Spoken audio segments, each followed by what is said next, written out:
โบราณบ้านอายก็มี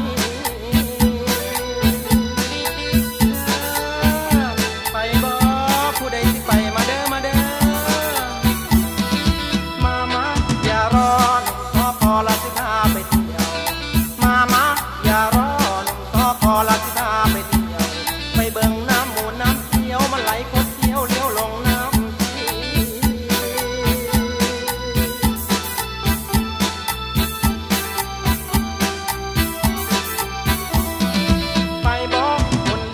เที่ยวเมืองสีบ่อยเสียสตางค์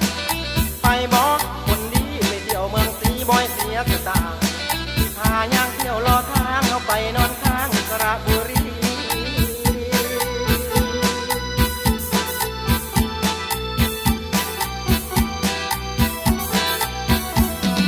พอถึงโคราชที่พาไปกราบยาโมสักครั้ง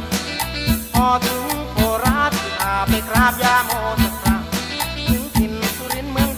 จะให้เอวบางที่ขอคนดีเชื่อที่ขอสร้างเด้อล่ะบ่แม่นขออายเด้อลาเอ้ยสบายไปบ้านอายแล้วบ่ต้องเป็นห่วง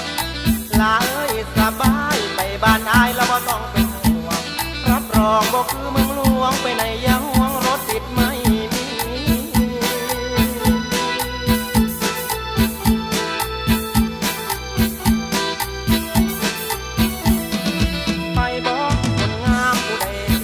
ไปเที่ยวบ้านอายไปบอกคนงามผู้ใดที่ตามเราไปเที่ยวบ้านอายในน้ำมีปลาหลายๆของกินมากมายบ่อึดดอกคนดี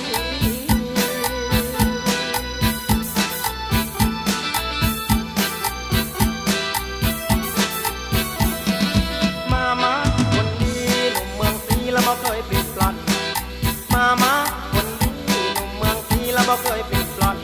เจ้าชู้บ่เคยบังอ้อนเวลาเขานอนใส่กลอนให้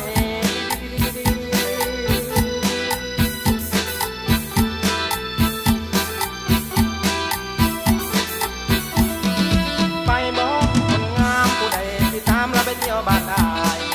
ไปบอกคนงามผู้ใดที่ตามเราไปเที่ยวบ้านอายในน้ำมีปลาหลายๆของกินมากมายบ่อึดดอกคนดี